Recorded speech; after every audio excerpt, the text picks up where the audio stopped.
Alrighty guys, let's have a look at the Lasher himself, Vintage Tung Lashor. This is my favourite, 100% favourite vintage figure. I have him carded already. That's the only reason this is for sale, otherwise I'd be keeping him. But anyway, I'm going to give you a quick look at his flaws and whatnot, and he's going up for sale shortly. So the card's got a little bit of veining. I'll flick some angles and stuff because that's the best way to get them. So it's got a bit of veining here, it's got a bit of vein here, and then it's got like some surface rubbing here and some light veining. So you've got two stickers, first $4.99, then two was $50 if only. So they've attempted to get that $2.50 off.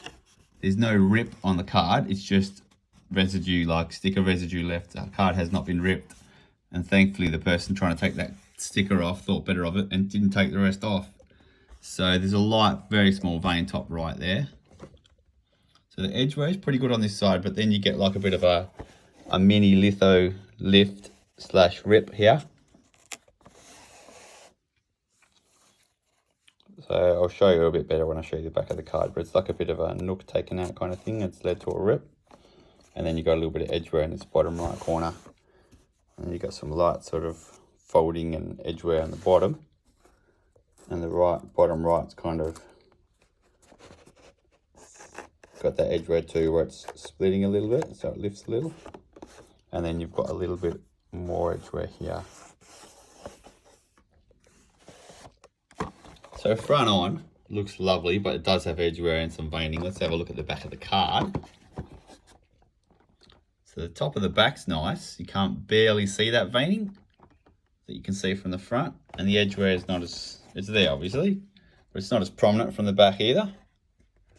The top right has got a little bit of that dog ear sort of wear, and then along the bottom you got kind of like a discoloration, like a staining. It could be fluid, water or something along those lines, I'm not sure.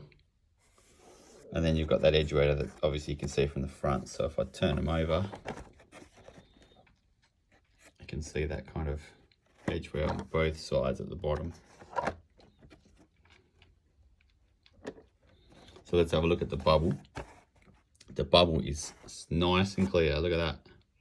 Hard to get clear bubble MOCs with some of these MOTUs. You've got no dents or dings or cracks, no lifting of any sort. So that's the only issue with the bubble is, it's not really a major issue, but that light surface rubbing, you can see when I flick the angles around, near on bloody impossible to get. Vintage MOTU MOC that doesn't have that. Most vintage toy lines, you get that surface rubbing, so it's not bad at all. And look, from that bubble is just a standout. It's so clear. It's got no dents, stings, cracks, lifting, anything like that. So it's just a lovely, lovely bubble. And then the figure itself, I mean, look at, how can you not love this dude, man? I don't know, I always love this figure. I love that tongue retraction. I recently just bought an Origins Tung Lashor. I got two actually. I'm going to keep one carded and pop one open. I might do a YouTube on that too. But yeah, his tongue doesn't pop out on the Origins. It sticks, it pops out, as in it doesn't retract like this with a dial on the back. It just clicks in. But yeah, that's a story for another day. So there's Tung Lashor. So I mean, look, if you're grading this dude, I'm giving that figure an 85 all day. Your bubble's probably going to get an 80. It's not going to get an 85 because of that surface rubbing. And the card, you're probably going to get 70 on a stretch. I call it 60 because I'm super stringent with my grading and stuff, but it's got a lot of edge wear. It's got that little bit of a nook there, so I'll give the card a 60. Some grading companies might give it a 70. Not me. Again, I wouldn't grade it. I would stick it in acrylic and just put it on your shelf and say, there's the Lasher. I've got the best vintage MOTU figure ever released on a card. Anyway, here it is. He's going up for sale very soon. I might do him as a bit of a make an offer sales post. They seem to be getting a few pretty quick sales lately. So there you go. Really nice MOC. He looks in acrylic outstanding. If I can put him in one-handed, I will show you how nice he looks in acrylic. So just watch him for a moment and enjoy The ultimate snake.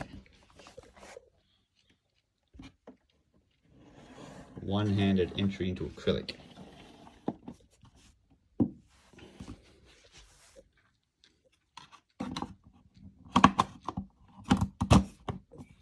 There we go. So there it goes. Oh, the flash kills a bit, but well, in acrylic, even nicer if that's possible. So I'm a bit biased. I absolutely love this figure. Obviously, you can tell from the way I've been speaking about him. Tung Lashor coming your way very soon. Thanks, guys.